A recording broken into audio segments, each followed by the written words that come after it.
আজকে আরেকটি যে গুরুত্বপূর্ণ বিষয়, আপনারা সবাই অবগত আছেন, গতকাল আগরতলার দান কেন্দ্রে 10,323 চাকরিচ্যুত শিক্ষক শিক্ষিকা যারা রয়েছেন তাদের জয়েন্ট মুভমেন্ট কমিটি গতকাল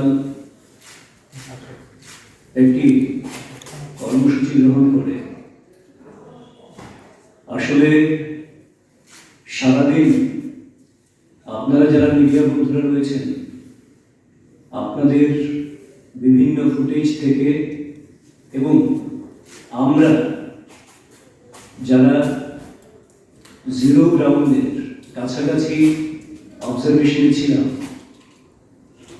সব মিলে আমাদের যে অভিজ্ঞতা এবং আমরা যা দেখলাম সেটা নিঃসন্দেহে প্রথমেই বলা যায় এটা 10,323 জন চাকরিচ্যুত শিক্ষক শিক্ষিকাদের মুভমেন্ট ছিল না। স্পষ্টভাবে আমরা বলতে চাই, ত্রিপুরা রাজ্যের প্রাণকেন্দ্র আগরতলায় একটা অস্বাভাবিক পরিস্থিতি, একটা নৈরাজ্য তৈরি করার জন্য, একটা অশান্তির বাতাবরণ তৈরি করার জন্য সম্পূর্ণ মুভমেন্টটাই ছিল মেলার মাঠের সিপিএম সদর দপ্তর থেকে পরিচালিত। এবং এই মুভমেন্টের গতকাল ছিল 52তম দিন।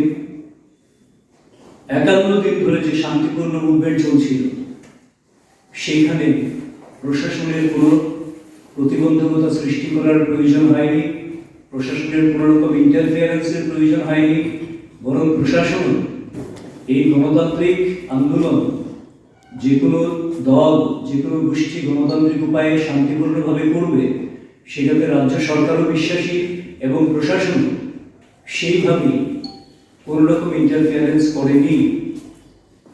কিন্তু বিগত কয়েকদিন ধরে একের পর এক আমরা লক্ষ্য করছিলাম গণতান্ত্রিক আন্দোলনের নামে 10,323 শিক্ষক শিক্ষিকাদের নামে একটা অংশ উত্তেজনার বারুদ ছড়ানোর কাজ সুপরিকল্পিতভাবে করছিল, যারা সরাসরি মেলার মাঠের সিপিএম সদর দপ্তর দ্বারা পরিচালিত।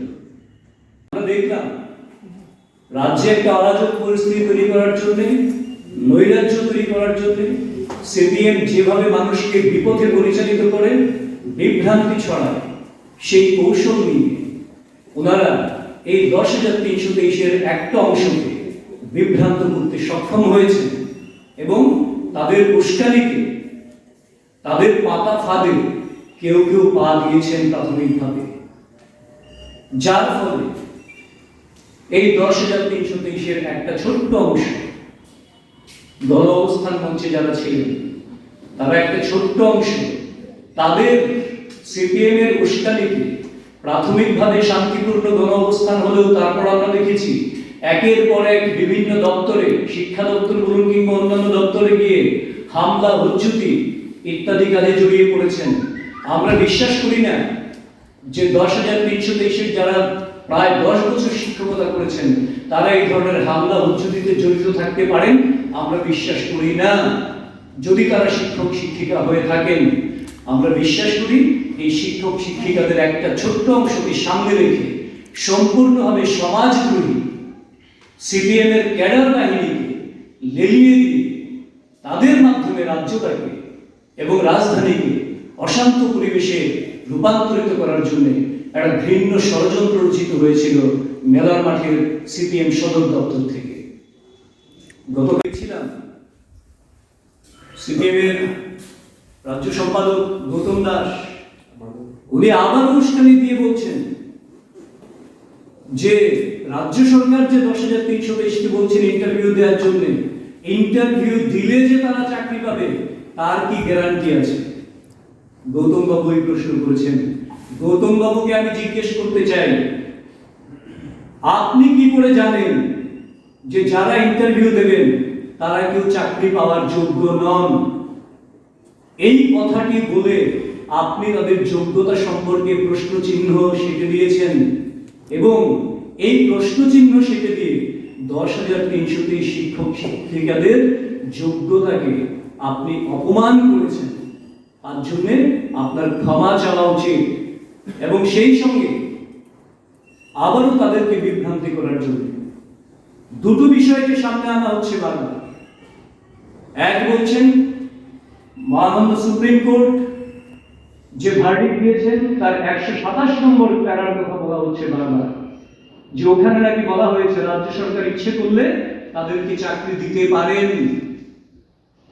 আমি তীব্রভাবে বিরোধিতা করছি এবং আমি স্পষ্টভাবে বলতে চাই, ন্যূনতম যাদের ইংরেজির 2-4টে শব্দ পড়ার ক্ষমতা আছে তারা সেই 127 নম্বর প্যারাটা একবার পড়ে দেখবেন।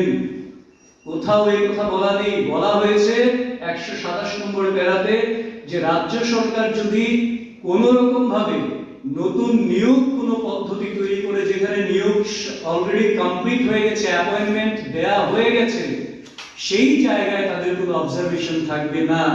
কিন্তু আপনারা যে 13,000 নতুন পোস্ট ক্রিয়েট বলেছেন এটাকে রিভাইভ করার জন্য, সেই 13,000 পোস্টে কিন্তু আপনারা একটা নিয়োগও করেননি। রিভাইভ করার মানেটা কি এটাও কি আপনারা জানেন না? রিভাইভ করা মানে এই পোস্টগুলি এখন মৃতপ্রায়, এইটাকে পুনরুজ্জীবিত করতে গেলে একেবারে ফ্রেশ ইন্টারভিউ নিতে হবে। আর ফ্রেশ ইন্টারভিউ যেখানে, সেই পোস্ট যদি আমি ধরে নিই যে সেই পোস্টগুলি ভ্যালিড, তার জন্য বলছি তাহলে সেই পোস্টের এগেইনস্টে রিক্রুট যদি করতে হয় সবাই সেখানে রিক্রুটমেন্টে অংশগ্রহণ করবেন। এখানে শুধুমাত্র 10,323 সুযোগ দেওয়ার জন্য কিন্তু সেই ব্যবস্থা থাকছে না। জি, বিভ্রান্তি কত রকম ভাবে ছড়াবে। আর সেই পোস্টগুলি কি ক্রিয়েট করা হয়েছে সেই নিয়ে তার আগে আপনাদেরকে বহুবার বলা হয়েছে যে অশিক্ষক পদে শিক্ষকতার যোগ্যতা চাই, লাইব্রেরি অ্যাসিস্ট্যান্টের পদে 10 বছরের শিক্ষকতা চাই, 5 বছরের শিক্ষকতা চাই। যে ধরনের পোস্ট সারা ভারতবর্ষে, সারা পৃথিবীর কোথাও আছে কিনা আমাদের মধ্যে একটা সন্দেহ রয়েছে। সেই প্রসঙ্গে আজকে নয় নাই। আরেকটা বিষয় উনি ত্রিপুরা রাজ্যের প্রসঙ্গে বলতে গিয়ে মাননীয় গৌতম বাবু জ্যোতি বসুর প্রসঙ্গ টেনে এনেছিলেন একটা বিষয়কে কেন্দ্র করে।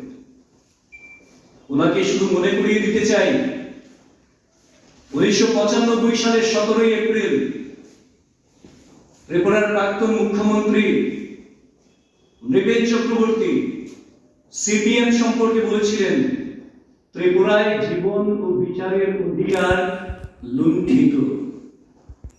এবং 93 সাল থেকে 2018 সাল পর্যন্ত ত্রিপুরার মানুষের বিচার এবং জীবনের অধিকার লুণ্ঠিত হওয়ার ফলে মানুষ তিতিবিরক্ত হয়ে, মানুষ বহু প্রত্যাশা নিয়ে 37 লক্ষ ত্রিপুরাবাসীর আশীর্বাদে ত্রিপুরায় ভারতীয় জনতা পার্টির সরকার প্রতিষ্ঠিত হয়েছে। যে সরকারের প্রধান হিসেবে মাননীয় মুখ্যমন্ত্রী বিপ্লব কুমার দেবজি সবকা সাথ সবকা বিকাশের সংকল্পকে সামনে রেখে একের পর এক নতুন কর্মযজ্ঞে নিয়োজিত রয়েছেন এবং ত্রিপুরাকে একটা শ্রেষ্ঠ জায়গায় নিয়ে যাওয়ার জন্য চেষ্টা করছেন। এবং তার জন্য যে প্রতিশ্রুতিগুলি দেওয়া হয়েছে সেই প্রতিশ্রুতি পূরণ এবং তার বাইরেও বহু রকম কাজ যা প্রতিশ্রুতি কিংবা ভিশন ডকুমেন্টে ছিল না, সেগুলি একের পর এক বাস্তবায়ন করে চলেছেন। কিন্তু সেই জায়গায় 93 সালের আগে রাজ্যবাসী ভুলে যায়নি আগরতলা মিউনিসিপ্যালিটির একটা বড় অংশের কর্মীরা ছাঁটাই হয়েছিলেন। তাদেরকে সিপিআইএম প্রতিশ্রুতি দিয়েছিলেন 93 সালে সরকার প্রতিষ্ঠিত হলে তাদেরকে নিয়মিতকরণ করা হবে, স্থায়ী ব্যবস্থা করা হবে। কিন্তু সেই প্রতিশ্রুতি 20 বাও জলের তলায়, বিন্দু মাত্র তা পূরণ করা হয়নি। এবং শুধু তাই নয়, গৌতম দাস মহোদয় গতকাল বললেন যে আমাদের উপর আক্রমণ করে বিজেপি সরকার কি করবে। আমাদের উপর আক্রমণ মানে গতকাল আপনারা কোথায় ছিলেন?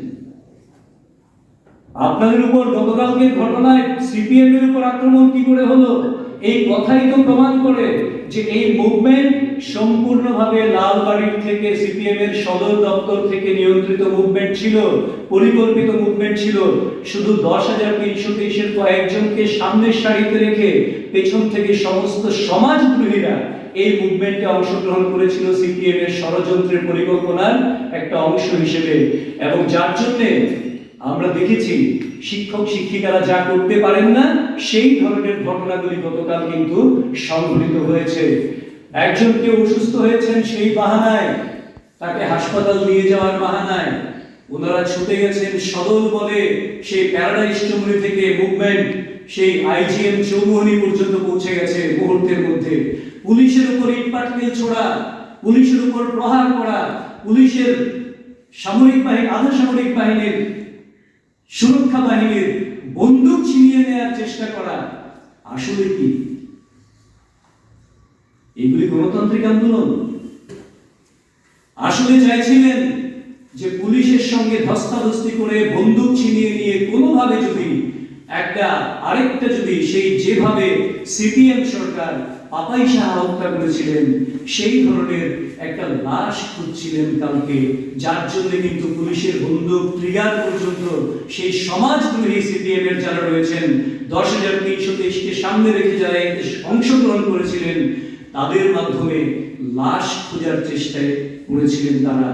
এবং সেই জায়গায় আমরা ভারতীয় জনতা পার্টি ত্রিপুরা প্রদেশ রাজ্যের স্বরাষ্ট্র দপ্তরকে, পুলিশ প্রশাসনকে ধন্যবাদ জানাবো যে তারা অসীম ধৈর্যের পরিচয় দিয়েছেন। সরাসরি আপনাদের মিডিয়াতে সেই ফুটেজ রয়েছে। কেউ বলছিলেন মিশন 2023, কেউ বলছিলেন সার্জিক্যাল স্ট্রাইক হবে ত্রিপুরা রাজ্যে, আবার কেউ বলছিলেন চরমপন্থী অবস্থান নেওয়া হবে। অর্থাৎ গণতান্ত্রিক শান্তিপূর্ণ আন্দোলনের নামে যেটা 51 দিন ধরে চলছিল তার মাঝখানে গত কয়েকদিন ধরে একটা অরাজক অবস্থা তৈরি করার মতন বিষয় তারা প্রত্যক্ষভাবে আপনাদের কাছে জানান দিচ্ছিলেন। আপনাদের মাধ্যমে রাজ্যবাসী সেটা জানতে পেরেছে। এবং কেন এই আন্দোলন? কারণ মাননীয় সুপ্রিম কোর্টের নির্দেশে এরা চাকরিচ্যুত হয়েছেন এবং ত্রিপুরা সরকারের কাছে এদের দাবি ছিল তাদেরকে পুনর্বহাল করার জন্য। এই জায়গাটাতে আমরা স্পষ্টভাবে বলতে চাই, ভারতীয় জনতা পার্টি ত্রিপুরা প্রদেশ 2018 সালের নির্বাচনের আগে স্পষ্টভাবে তখনকার যিনি মাননীয় রাজ্য সভাপতি ছিলেন, বর্তমানে যিনি মাননীয় মুখ্যমন্ত্রী শ্রী বিপ্লব কুমার দেবজি পরিষ্কার বলেছেন সাংবিধানিক আইন মেনে 10,323 শিক্ষক শিক্ষিকাদের কর্মসংস্থানের জন্য ভারতীয় জনতা পার্টির সরকার প্রতিষ্ঠিত হলে সম্পূর্ণ উদ্যোগ গ্রহণ করা হবে, মানবিক দৃষ্টিভঙ্গি থেকে তাদের সমস্যাটা সমাধানের চেষ্টা করা হবে। এবং বারবার তিনি যেটা বলেছেন সাংবিধানিক আইন মেনে, সংবিধান মেনে, সংবিধানের বাইরে গিয়ে কোনো কাজ করবেন না, এটা পরিষ্কারভাবে বলা হয়েছে বারবার। এবং মাননীয় হেমন্ত বিশ্ব শর্মাজি তিনিও এসে বলে গেছেন যে প্রত্যেককে ন্যায় দেওয়ার জন্য আইনের এখতিয়ার থেকে যতটা করা সম্ভব রাজ্য সরকার প্রতিষ্ঠিত হওয়ার পর রাজ্য সরকার তাই করবেন।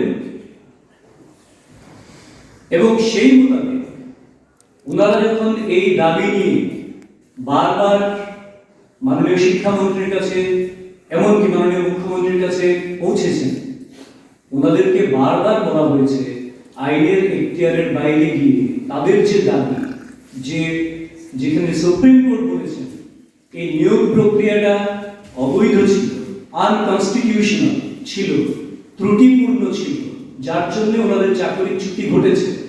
কাজেই ওনাদেরকে এখন আবার যদি পুনর্বহাল করতে হয়, ইন্টারভিউর মাধ্যমে নিয়োগ প্রক্রিয়া যেভাবে চলে সেই প্রক্রিয়ায় আইনগত দিক থেকে যাতে কোনো ত্রুটি না থাকে সেইভাবেই তাদেরকে পুনর্বহালের জন্য রাজ্য সরকার সচেষ্ট থাকবেন, মানবিক দৃষ্টিভঙ্গি নিয়ে সেটা বিচার করবেন। এবং তাদেরকে বারবার বলা হয়েছে যে বিভিন্ন পোস্ট ক্রিয়েট করা হয়েছে, ইন্টারভিউ কল করা হয়েছে, ওনাদেরকে বলা হয়েছে যে আপনারা ইন্টারভিউ দিন এবং রাজ্য সরকার আপনাদের বিষয়টা বিবেচনা করবেন।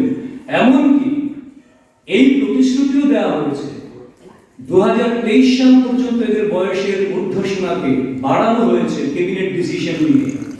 যাদের বয়স উত্তীর্ণ হয়ে গেছে তারাও যাতে ইন্টারভিউ দিতে পারেন, সুযোগ পান তার জন্য। এমনকি ইন্টারভিউ দিয়ে যদি কারোর ব্যবস্থা না হয় তার জন্য রাজ্য সরকার মানবিক দৃষ্টিভঙ্গি নিয়ে আরো কি করা যায় সেই বিষয়টা নিয়েও চিন্তা ভাবনা রয়েছে বলে স্পষ্ট বক্তব্য রেখেছেন মাননীয় শিক্ষামন্ত্রী মহোদয়।